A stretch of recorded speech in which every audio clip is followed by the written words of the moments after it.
জামাত ইসলামী ধর্ম ব্যবসা করে, আর আমরা নির্বাচন আসলে শুনি লা ইলাহা ইল্লাল্লাহ নৌকার মালিক। এই পর্যন্ত শেষ, এই পর্যন্ত শেষ। দানের শেষে বিসমিল্লাহ।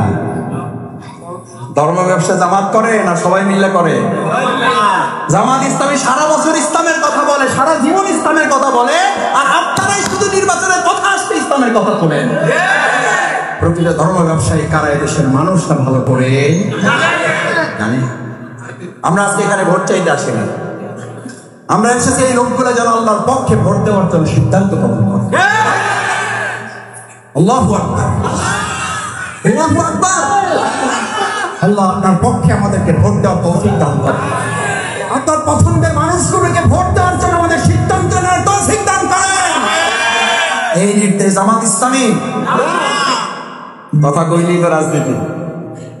বিসমিল্লাহির রহমানির রহিম, কুনু মা'আস সাদিকিন। আল্লাহু আকবার।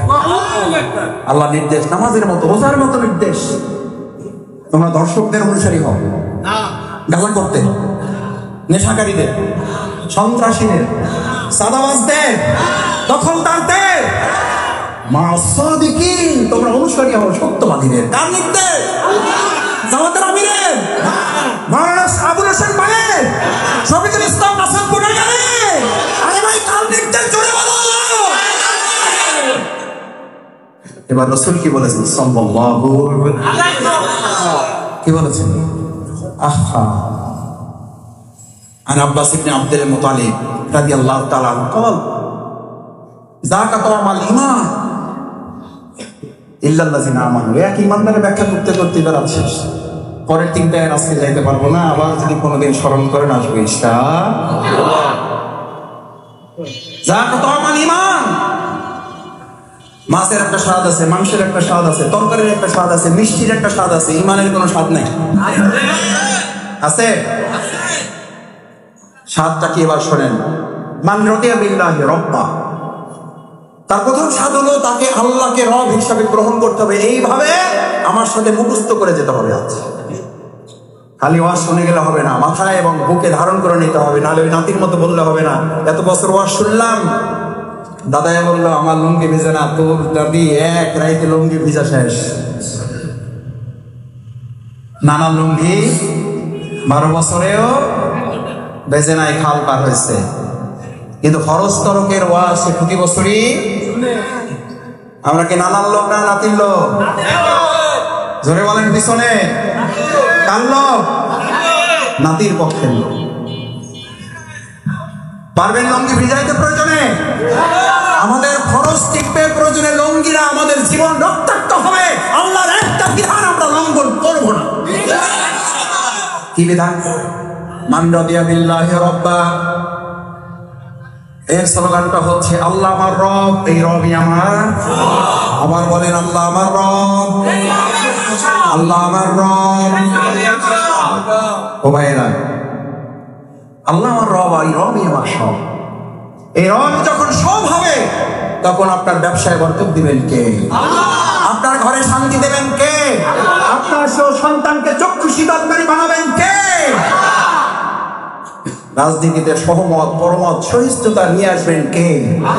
তখন ওই আল্লাহ আসমানের নিচে আসমানকে ভাগ করে দেবেন, আসমানকে উন্মুক্ত করে দেবেন, জমিনকে উন্মুক্ত করে দেবেন বরকতের জন্য। বিসমিল্লাহির রহমানির রহিম, ওয়া মান ইয়াত্তাকিল্লাহ ইয়াজআল লাহু মাখরাজান ওয়া ইয়ারযুকহু মিন হাইসু লা ইয়াহতাসিব। আল্লাহু অতঃপর তোমরা যখন আল্লাহকে ভয় করবে, আল্লাহকে বলবো আল্লাহ তুমি আমার রব, তুমি আমার সব, আমি আল্লাহ তোকে 3টা জিনিস দেব। কয়টা? কয়টা লাগবে? লাগবে না? এটা তো আমাদের উপদেষ্টারা দিবে, সংস্কারওয়ালারা দিবে, জামাত দিবে। যাক আলহামদুলিল্লাহ, শেষেরটাই যে না বলছেন সাহস করে।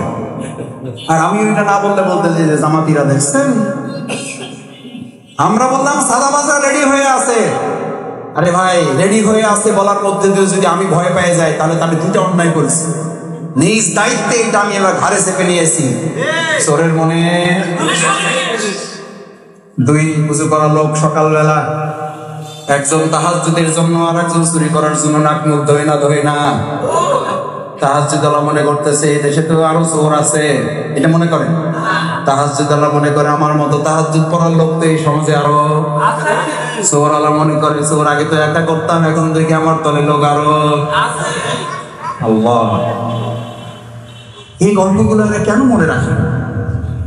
এগুলো তো গল্প না। এই গল্প মনে রাখলে তো চেতার কথা না।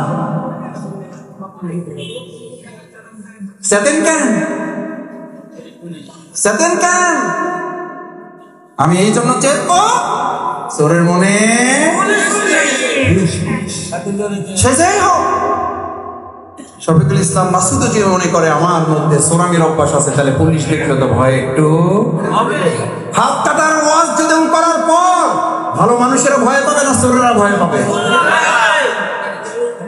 তাহলে হাত কাটার ওয়াজকে ভয় পান কেন? সুদের বিরুদ্ধে ওয়াজ করলে মসজিদের সভাপতি খেয়ে যান কেন? ঘুষের বিরুদ্ধে ওয়াজ করলে মসজিদ কমিটির সেক্রেটারি সাহেব, মসজিদের খতিব আগে বাংলায় ওয়াজ করতো, এখন বলে আমি আরবি ছাড়া আর ওয়াজ করবো না। ভাই বলছে কেন করবেন না? কয় আর আগে প্রথম দিন ঘুষের ওয়াজ করছি। সভাপতি কয় আপনি জানলেন কেমনি আমি ঘুষ খাই? আপনার বেতন কে দেয় দেখে দিব। ও চিন্তা করলো ঘুষের আর ওয়াজ করবো না, এবার সুদের ওয়াজ করবো। পরের সময় সুদের ওয়াজ সেক্রেটারি আইসা গোপনে দেখা করে কয় হুজুর যা করছেন এই মাসের বেতন নিয়ে চলে যান, কারণ আপনার বেতন দিয়ে সুদের টাকায় হয়, সুদ বন্ধ, আপনার বেতন বন্ধ। আপনি জানলেন কেমনে আমি সুদের ব্যবসা করি? ইমাম সাহেব কয়ে তো বিরাট বিপদে পড়ছি, সুদের ওয়াজও নাই ঘুষের ওয়াজও নাই, তাহলে ওয়াজটা করবো কি? বলছে যে ভাই এবার আর আরবি ছাড়া ওয়াজ করবো না, এবার আরবিতে যা ইচ্ছা তাই ধরাই করতেছে। সবাই কয় আমিন। বলে না? এটা বাংলায় কইলে সমস্যা। আলহামদুলিল্লাহ আমরা আরবিতেও বলবো, বাংলায় বলবো। প্রয়োজনে এই তরুণ শিক্ষার্থী সমাজ, এই জেনারেশনকে ব্যবহার করার জন্য আমরা ইংরেজিতেও তাদেরকে বলবো।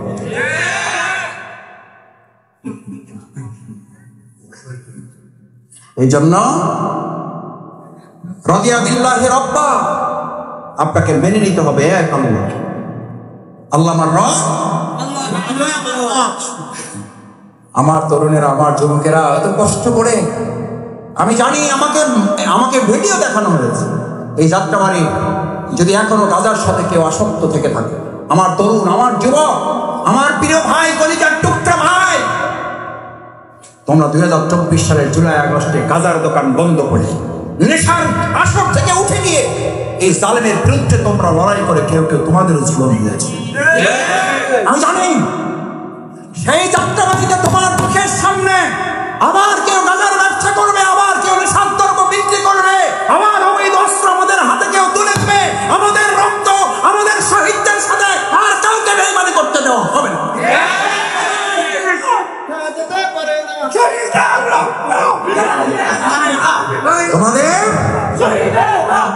তোমাদের টেনশন হয়?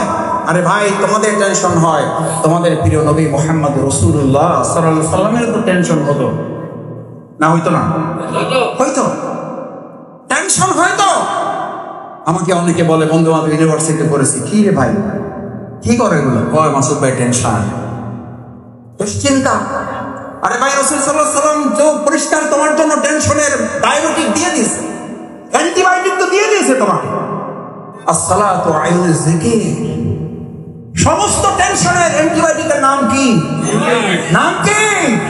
আমার তরুণেরা, আমার যুবকেরা, আমার ভাইয়েরা, আমার বোনেরা, সন্তান নিয়ে টেনশন, স্বামী নিয়ে টেনশন, স্ত্রী নিয়ে টেনশন, ব্যবসা নিয়ে টেনশন, চাকরি নিয়ে টেনশন, বেতন নিয়ে টেনশন, প্রতিষ্ঠান নিয়ে টেনশন। আজকে থেকে সালাতে অ্যাটেনশন। পাঁচ ওয়াক্ত সালাত তরুণেরা, যুবকেরা লিল্লাহি তাকবীর। জীবন আছে যতক্ষণ সালাত আছে, জীবন আছে যতক্ষণ। রাসূল করিম সাল্লাল্লাহু আলাইহি ওয়াসাল্লাম তোমাকে তো সালাত ইমানদারদের জন্য অ্যান্টিবায়োটিক বানায় দিয়েছে। দাঁড়াও নামাজে, দুনিয়ার সমস্ত টেনশন থেকে মুক্ত করবেন কে? আল্লাহ তাআলা বলেন, ওয়াইয়াত্তাকিল্লাহ ইয়াজআল লাহু মাখরাজান। আমাকে ভয় করো, আমার কথা মেনে চলো, আমার নির্দেশ, আমার হুকুম, আমার আইন, আমার বিধান মেনে চলো। তোমার পরিবার থেকে বিপদ দূর করে দেব আমি আল্লাহ, তোমার জীবন থেকে সংকট দূর করে দেব আমি আল্লাহ। গোটা পৃথিবী তোমার বিপক্ষে দাঁড়িয়ে গেলে আমি এক আল্লাহ তোর পক্ষে দাঁড়িয়ে সমস্ত বিপদ থেকে তোকে মুক্ত করবো আমি আল্লাহ। ইয়াজআল লাহু মাখরাজান, আমি বের করে নিয়ে আসবো। এক নাম্বার লাগবে, বিপদ থেকে মুক্তি চান যারা লাগবে, রাজনীতি মুক্তি দেবেন আল্লাহর বিধান। ওই আল্লাহর বিধানে রাজনীতি যতক্ষণ চলে ততক্ষণ ওটা রাজনীতি, না হলে ওটা সাতানাতা হাবিজাবি নীতি। আমার ভাইয়েরা, হাঁসের মধ্যে একটা নাম আসে, ওইটার নাম কি? কি হাঁস? সবচেয়ে ছোট হাঁস যেটা, ওইটার নাম রাজহাঁস। সবচেয়ে ছোট মিস্ত্রি যেটা, ওইটার নাম রাজমিস্ত্রি। সবচেয়ে ছোট রাস্তার নাম রাজপথ। সবচেয়ে ছোট ঘরের নাম রাজপ্রাসাদ। আরে কপাল পোড়া পদ্মশ্রী কেন বোঝো না?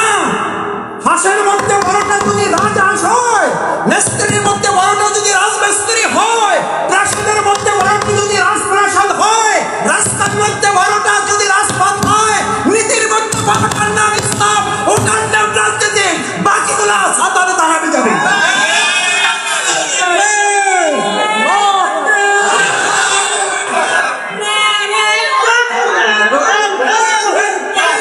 আমরা রাজনীতি করবো না, আমাদেরকে রাজনীতি করতে নিষেধ করেন, আমাদেরকে রাজনীতি করতে নিষেধ করেন। রাজহাঁসকে পৃথিবী থেকে বিদায় দেন। রাজমিস্ত্রিকে বলে দেন তোমাদের আর রাজমিস্ত্রি করে চলবে না। রাজপথ বাদ দেন, অলিগলিতে হাঁটেন। রাজপ্রাসাদ কন্ট্রোল করবে আগামী দিনে ইসলামের রাজনীতি। ইসলামের রাজনীতি চারটি মসজিদের রাজনীতি করবে, গণভবন, রাষ্ট্রভবন এবং আমাদের বঙ্গভবনের রাজনীতি করবে ইসলাম। আমি একটা কথা মাঝে মধ্যে বলি, ইসলামের নীতিতে মসজিদ চলে বলে মসজিদে গেলে শান্তি না অশান্তি? ও ভাই, মসজিদে গেলে শান্তি না অশান্তি? এটা কিসের আলোকে চলে? ওই আল্লাহর বিধানের আলোকে যদি এই সমাজটাও চলে, তাহলে ওখানে শান্তি না অশান্তি? শান্তি না অশান্তি? আমাদের কপাল পুড়েছে তখন যখন আমরা বলেছি শান্তি চান কি চান না, সবাই বলে শান্তি চাই। এরপর যখন বলি ইসলাম চান কি চান না, কয় ভাই চাই মসজিদে কিন্তু বাইরে না। আচ্ছা ভাই বলেন, শেষ করে দিচ্ছে এটা বলে, কাফির মুশরিকরা আমারে কিন্তু ভাড়া করে নিয়ে আসেন না।